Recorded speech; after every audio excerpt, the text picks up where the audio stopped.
Will the House please come to order and members kindly take their seats?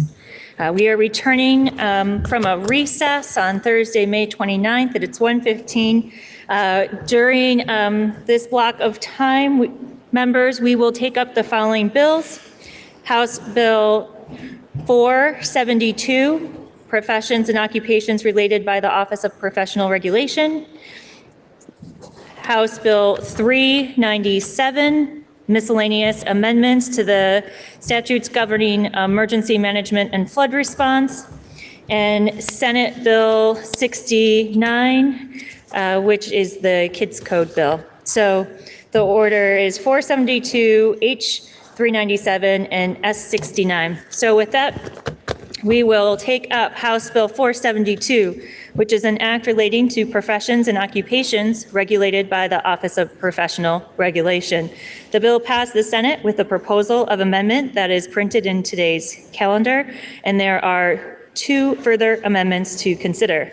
But first, we'll turn to the member from South Burlington to report the Senate proposal of amendment. Member from South Burlington. Madam Speaker, the body may remember the Office of Professional Regulation Bill H472 that we passed earlier this year. This bill, as a reminder, is the annual housekeeping bill for the Office of Professional Regulation, which I will hereafter refer to as OPR, and which contains updates aimed at improving efficiency and safety for multiple professions regulated by OPR. This bill, as a reminder, adjusts the scope and amounts of fees for a few professions, allows the Secretary of State to collect a fee for data subscriptions they provide to entities, authorizes the assessment of a fine for findings of unprofessional conduct, requires cosmetology training programs to train students on styling and care of textured hair, reduces barriers for licensed nursing professionals or LPNs to re-enter their profession after brief absences, ends OPR's role in regulating Vermont car racing, ends the requirement of escrowing of funds by funeral directors, creates a position to oversee the transformation of mental health professional regulation in Vermont. This bill has now returned from its journey through the Senate and, like a hermit crab, has a few more items attached to its original shell that the House Government Operations and Military Affairs Committee reviewed and further amended. The Senate proposal of amended added a new licensing structure and positions to early childhood educators, which we are proposing to remove in a later amendment, but I will review these sections right now. Section 15 creates the members, powers, and duties of the Vermont Board of Early Childhood Educators.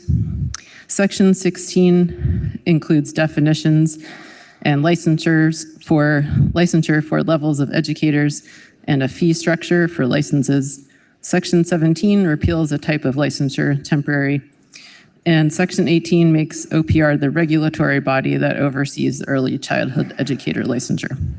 Section 19 addresses disciplinary matters, and Section 20 includes effective dates.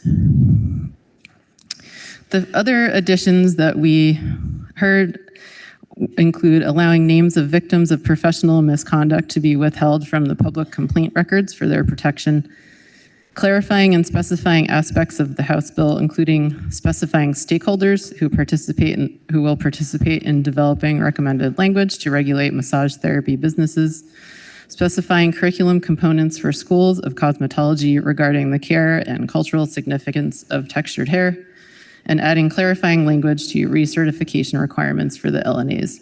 It also specifies stakeholders who will contribute to the development of recommended language for regulating massage therapists next session, which I may have already just said. Thank you. And now the member from Vergennes, Representative Byrong, and others offer a further proposal of amendment thereto that is printed in the calendar. Member from Vergennes. Thank you, Madam Speaker.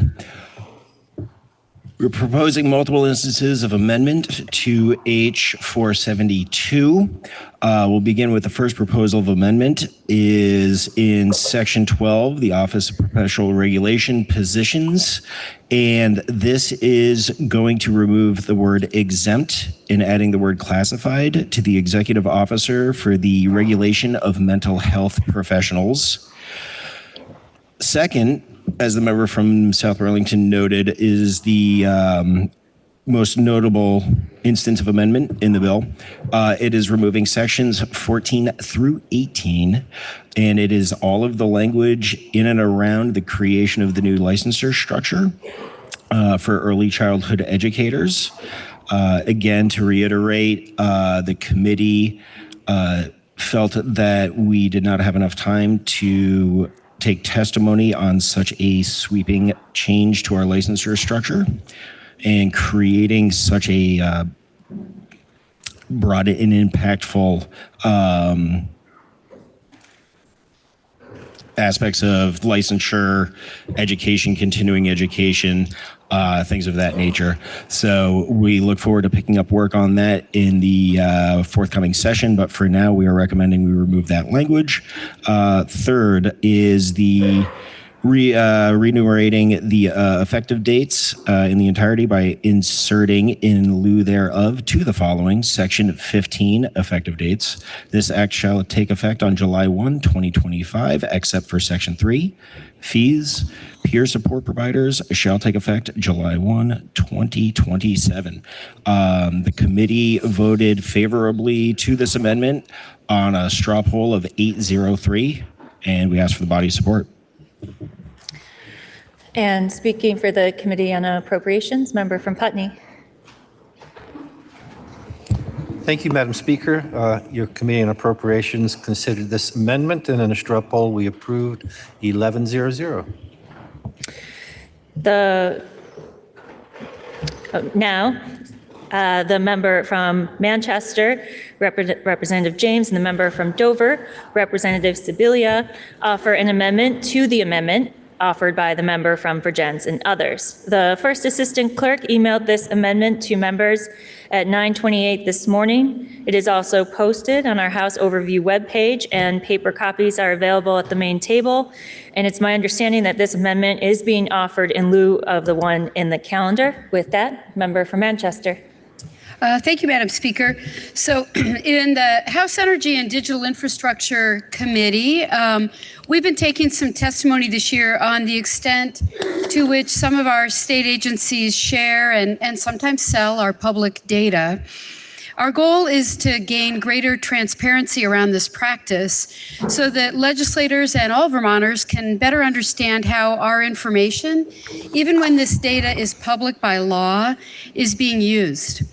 So in H.4 72, we're considering granting the Secretary of State expanded authority, which is the ability to charge a fee for providing this public data in new formats like automated data feeds.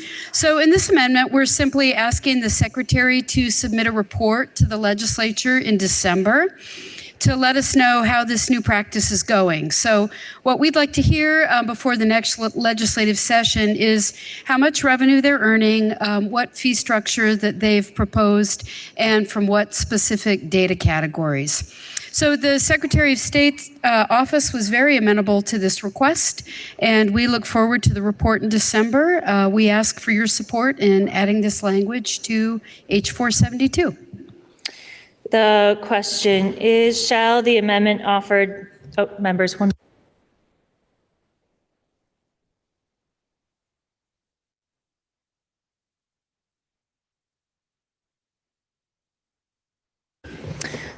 All right, speaking for the Committee on Government Operations and Military Affairs, member from Vergennes. Thank you, Madam Speaker. We found the amendment offered by the representative from Manchester favorable on a straw vote of 803. Now the question is, shall the amendment offered by the member from Vergennes and others be amended as offered by the member from Manchester and the member from Dover? Member from Georgia for the Committee on Ways and Means.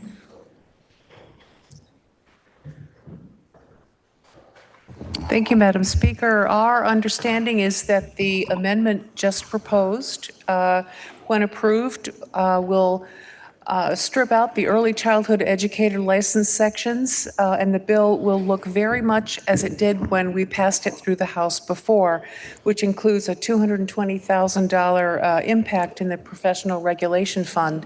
We took a straw poll on this, and the result of the poll was 704 in approval.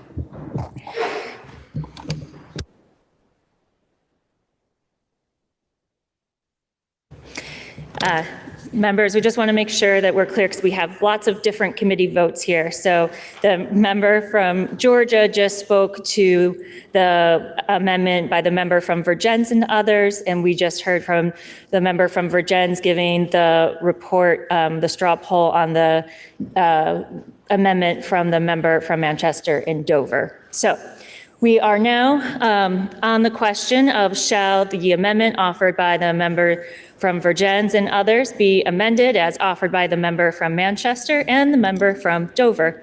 Are you ready for the question?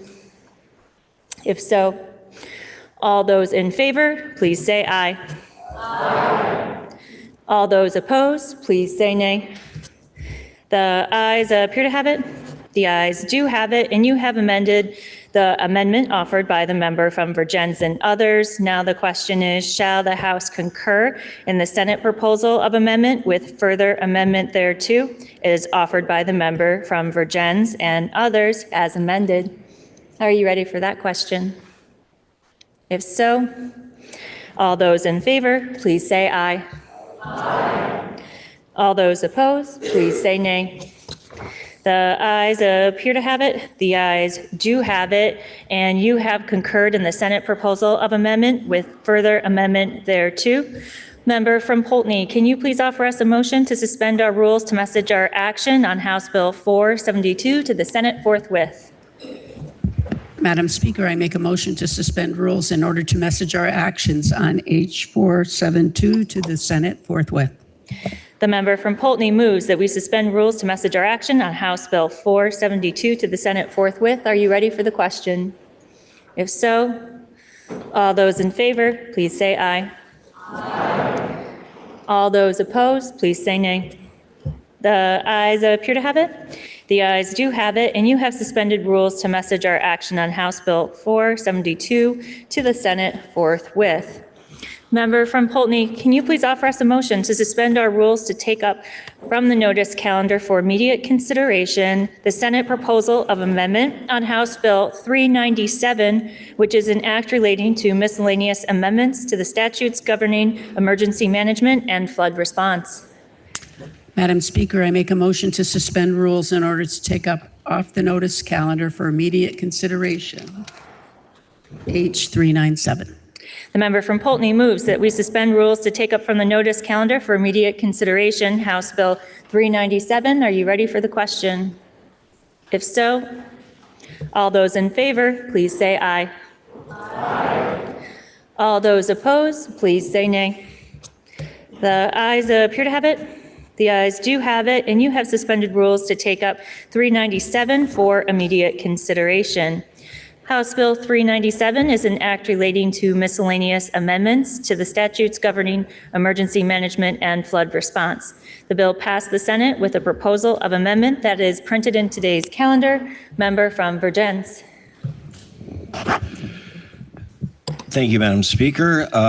Be presenting the Senate proposal of amendment on H397, miscellaneous amendments to the statutes governing emergency management and flood response.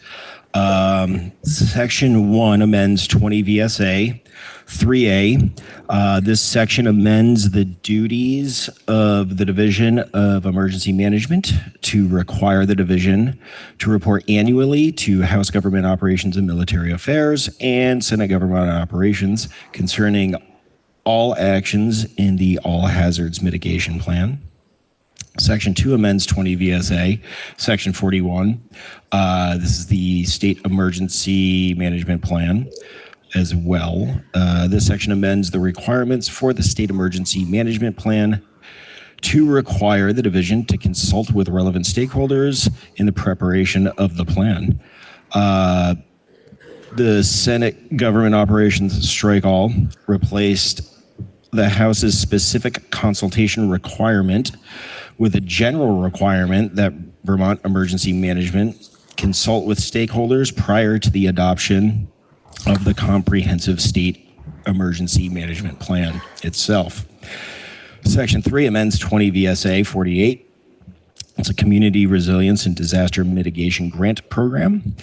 This section amends subdivision C1C of section 48 to expressly authorize the division to award grants for voluntary buyouts of flood impacted or prone properties.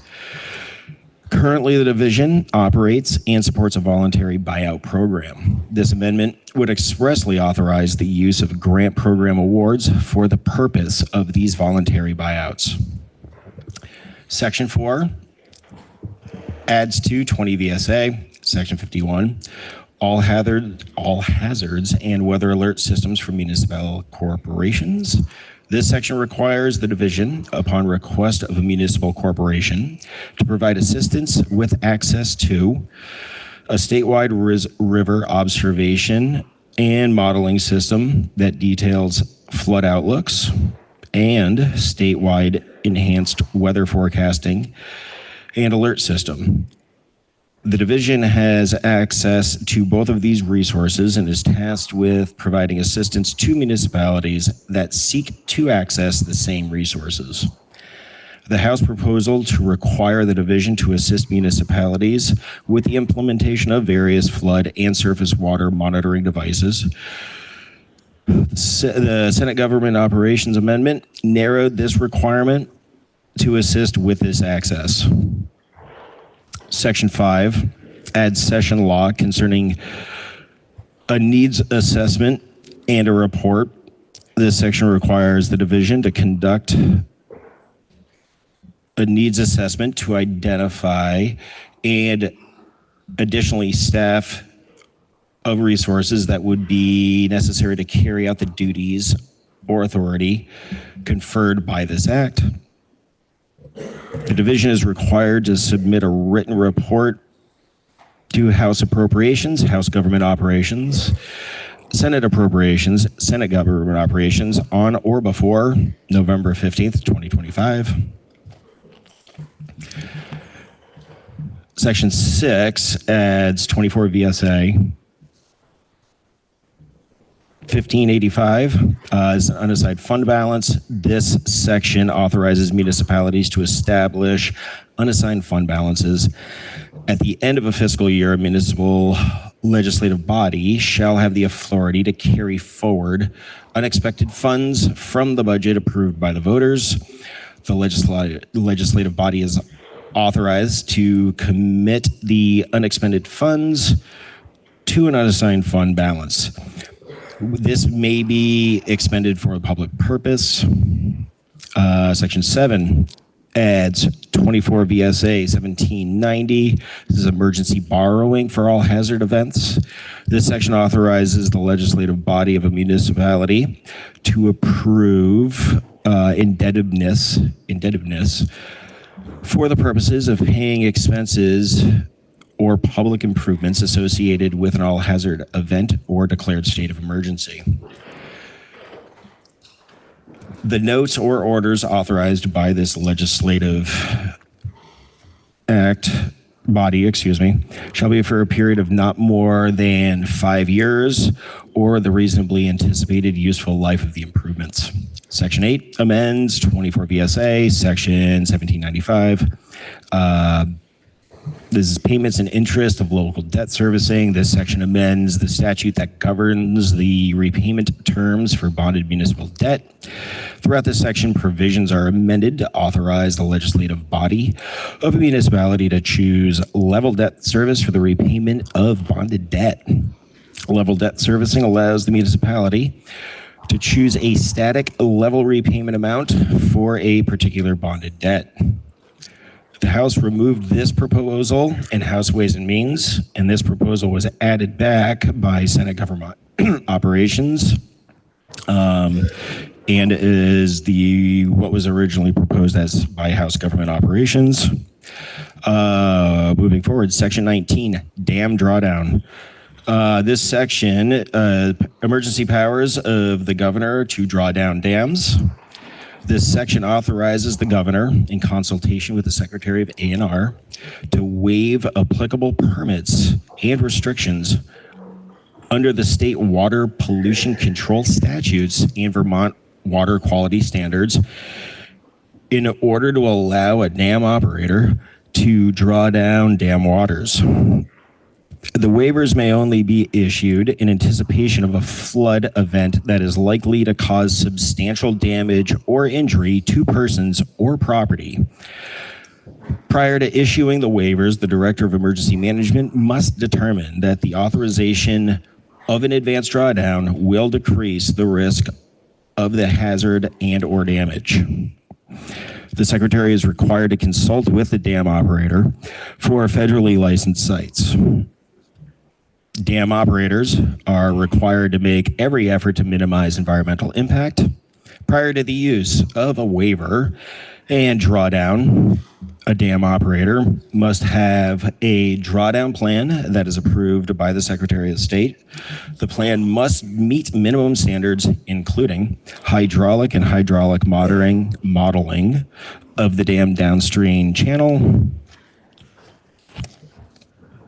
The dam owner must communicate with downstream communities and regulators, maximum safe reservoir drawdown rates and outflows, a target drawdown and elevation, a refill plan, monitoring and recording requirements, and documentation of a plan that updates revisions over time. The Senate Government Operations Amendment modifies the House proposal by one requiring the Director of Emergency Management to make the determination of risk, expressly calling out federally regulated sites, expressly stating that these are advanced drawdowns that happen ahead of an all-hazard event, and finally, requiring the adoption of an approved dam drawdown plan before a dam operator may execute the waiver. Section 10 is deleted. Section 11, local option taxes, amends 24 VSA. Section 138, this section amends the revenue share provisions of Vermont's local option tax statute. The revenue split is changed from 70-30 between the municipality and pilot program in lieu of taxes to a 75-25 split. Section 12 through 15 amends various charters to update this local option tax share.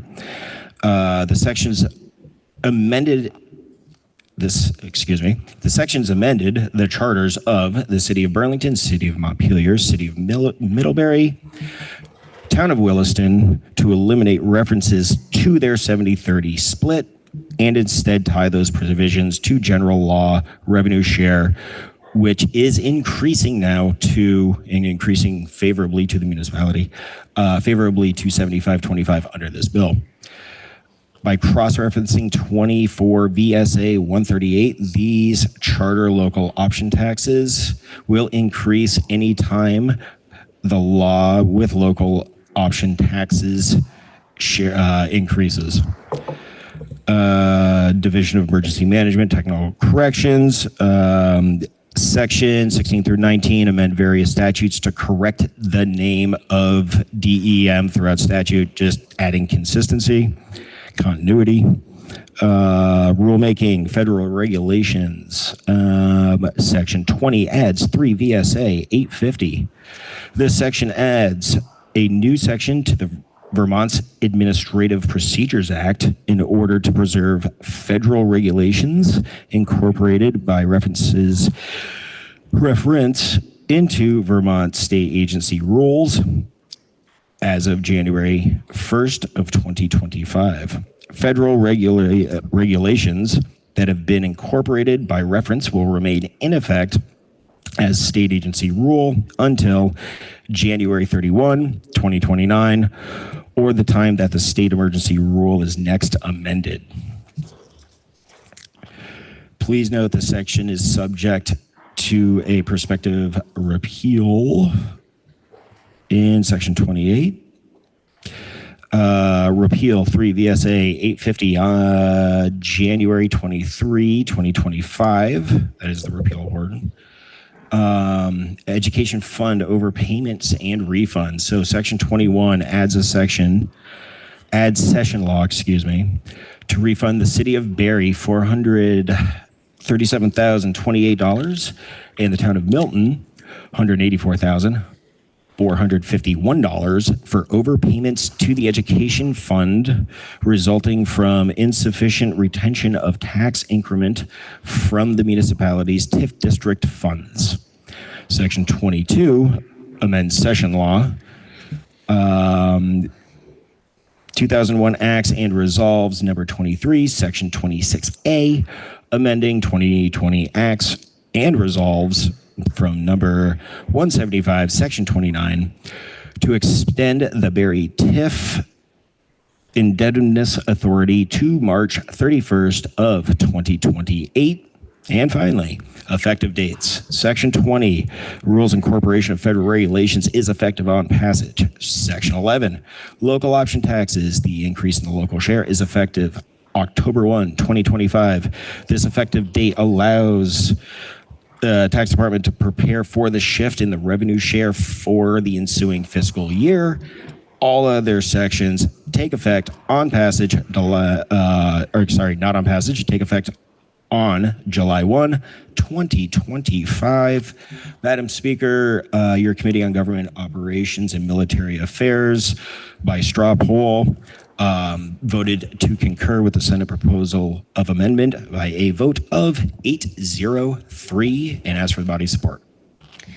And now for the Committee on Ways and Means, member from Barry City. Thank you, Madam Speaker. I'll just quickly touch on a couple of pieces, a couple of sections that were mentioned by the member from Virgins. First, section 8 regarding level debt service payments for municipalities. This was originally in the bill when it came to Ways and Means, and at the time we removed that section of the bill. To meet crossover deadlines, we simply did not have time to dive into that section, and upon further review, the Senate added that back in.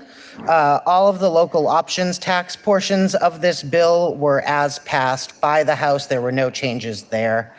On section 21, the property tax overpayment refunds to the city of Barry and the town of Milton.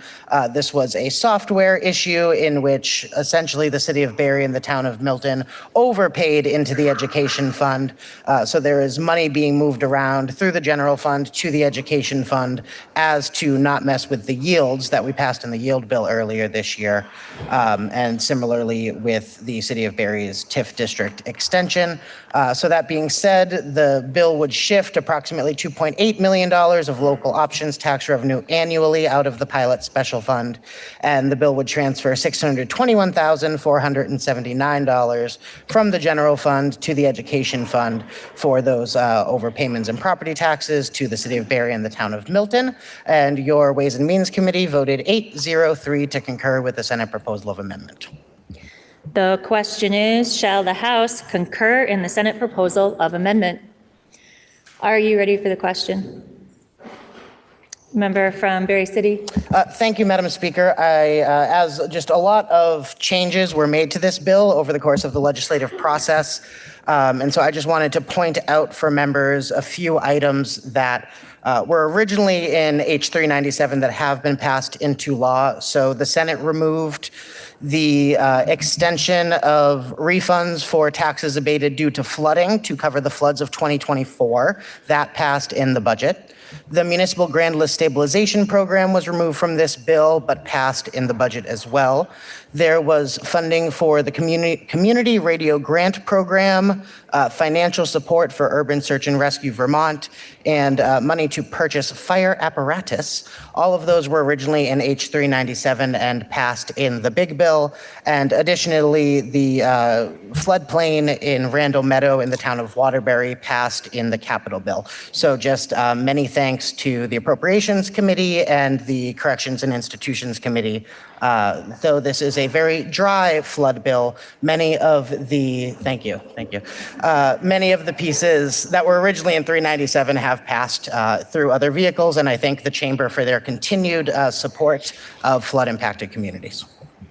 And the straw poll from the Committee on Appropriations, member for Bennington. Madam Speaker, the Committee on Appropriations looked at this because of Section 21, which we heard about regarding the overpayment of education property tax increment, and we supported this amendment with a straw poll of 11-0-0. The question is, shall the House concur in the Senate proposal of amendment? Are you ready for the question? If so, all those in favor, please say aye. Aye. All those opposed, please say nay. The ayes appear to have it. The ayes do have it, and you have concurred in the Senate proposal of amendment. Member from Poultney, can you please offer us a motion to suspend our rules to take up for immediate consideration pending its entry on the notice calendar the Senate proposal of amendment to the House proposal of amendment on Senate Bill 69, which is an act relating to age-appropriate design code? Madam Speaker, I make a motion to suspend rules in order to take up for immediate consideration pending its entry on the notice calendar S69. The member from Poultney moves that we suspend rules to take up for immediate consideration pending its entry on the notice calendar, Senate Bill 69. Are you ready for the question? If so, all those in favor, please say aye. Aye. All those opposed, please say nay. The ayes appear to have it. The ayes do have it, and you have suspended rules to take up Senate Bill 69 for immediate consideration. Senate Bill 69 is an act relating to an age-appropriate design code. The Senate concurred in the House proposal of amendment with a further proposal of amendment thereto, that is, that the first assistant clerk emailed to members at 12:54 today. This amendment is also posted on the House Overview webpage, and paper copies are available at the main table. Member from Milton. Thank you, Madam Speaker. This amendment is technical in nature and makes minor adjustments to the wording on effective dates. Your Committee on Commerce and Economic Development found the amendment favorable on a straw poll of 10-0-1, and we ask for the body's support. The question is, shall the House concur in the Senate proposal of amendment to the House proposal of amendment? Are you ready for the question? If so, all those in favor, please say aye. Aye. All those opposed, please say nay. The ayes appear to have it. The ayes do have it, and you have concurred in the Senate proposal of amendment to the House proposal of amendment. Member from Poultney, can you please offer us a motion to suspend our rules to message our action on Senate Bill 69 to the Senate forthwith? Madam Speaker, I make a motion to suspend rules in order to message our actions on S69 to the Senate forthwith. The member from Poultney moves that we suspend rules to message our action on Senate Bill 69 to the Senate forthwith. Are you ready for the question? If so, all those in favor, please say aye. Aye. All those opposed, please say nay. The ayes appear to have it. The ayes do have it, and you have suspended rules to message our action on Senate Bill 69 to the Senate forthwith. Member from Berry City. Madam Speaker, I move that we suspend rules to allow members to remove their jackets for the remainder of the 2025 regular session. The member from Berry City moves to suspend rules to allow members to remove their jackets for the remainder of the session. Are you ready for the question? If so, all those in favor, please say aye. Aye. All those opposed, please say nay. Nay. The ayes appear to have it. The ayes do have it, and you have suspended rules to allow members to remove their jackets for the remainder of the session. Members, at this time, it is my understanding that the Senate will be reconvening at 3 p.m. So we will come back at 4 p.m., and this is the list in order, which is subject to change of what we will take up. Senate Bill 126, which is an act relating to healthcare payment and delivery system reform. House Bill 91, which is the emergency housing modernization bill, and Senate Bill 109, which is a judiciary bill. So with that, the House will stand in recess until the fall of the